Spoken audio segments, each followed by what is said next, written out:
Hello again, Ali from myHopscotch.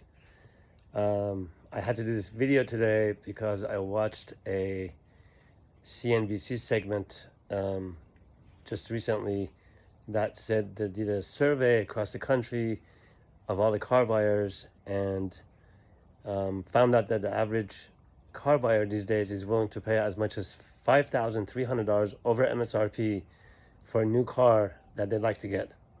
And I just about fell off my chair. Really? The public is willing to pay $5,300 as an average over MSRP? I hope you're not one of the public. You don't have to do that. Just because they're asking for it doesn't mean you have to pay it. Every dealership you go to now, even a janitor says, "Oh, have you heard about the chip shortage? We don't have any cars." Yes, I get it. But there are many, many ways to still buy the car. We're doing it every day and not pay crazy over MSRP dollars for it. Yes, they are more expensive than they were 2 years ago, but not $5,000, not $5,300 over MSRP as an average. So one of the ways to get around that is how to negotiate and factory order. If they don't have the car in stock, you can order it as long as you don't need to have a car this weekend or something. And when you order a car, this best kept secret, or one of the best kept secrets, is that dealers actually make more profit when a car comes in and goes right out the door. I don't want to make this video complicated, but just trust me. There's an incentive called flooring that is paid to the dealers for carrying cost of that car for at least 30 to 45 days.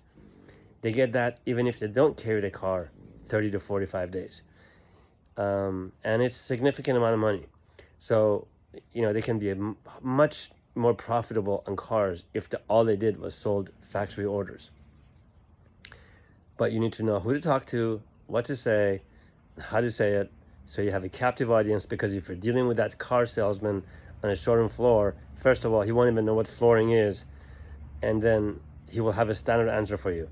"Oh, we are very short on cars. No, we can't do that."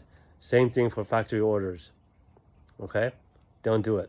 Just because they're asking for it doesn't mean you have to pay for it. Either go to our website and download the manual of how to buy a car.